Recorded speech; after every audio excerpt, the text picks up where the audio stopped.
Sometimes it is good to hold on to what you got, even if it's something small, because before it is something great, just like the seed, it starts often small.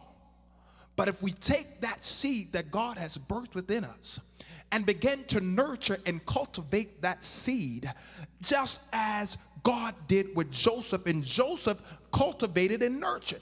He knew something about cultivating and nurturing because he was a field boy. He was out there tending to the flock at 17 years old, when many of us at 17 years old think that we are grown, we're entering into adulthood, and sometimes those things that we were once doing and attending to, we then try and step away. But what God wants us to take a look at this 17-year-old boy and get the spirit of this 17-year-old boy in the field as he is entered into manhood, and yet he say, I'm going to learn how to nurture and to cultivate this flock that of my father, and I'm going to tend to his wives. I'm going to be a servant and not all time trying to be the leader or trying to be the person in front all the time, the big eye. Sometimes we have to take the low road in order to get to what God wants us to do. Not taking the low road mentality, but taking the low road in action, that we're able to learn how to cultivate and to nurture,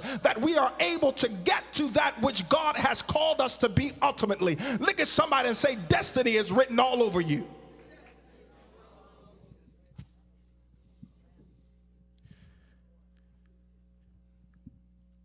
Because we are made to think that the big is where it is.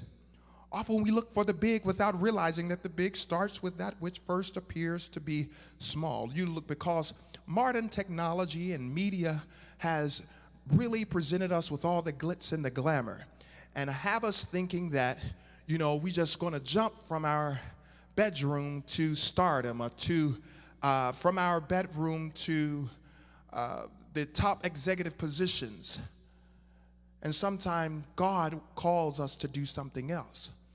God wants us to go through the different channels so that we know how to deal with those demons and enemy at every level. See, if we just jump from here to there, we won't know how to really be effective in our leadership. When God take us to those executive positions, when God take us to those top positions and take us to those stages and those places that we always dreamt of being or feel that God is calling us to do. Sometimes just because it doesn't happen immediately doesn't mean that it's not going to happen. God is just working something out for you, that you are well equipped, that you have more than what you would ever need in order to fight every enemy that comes after you. Look at your neighbor and say, neighbor, don't hate the process. Say, and Joseph dreamed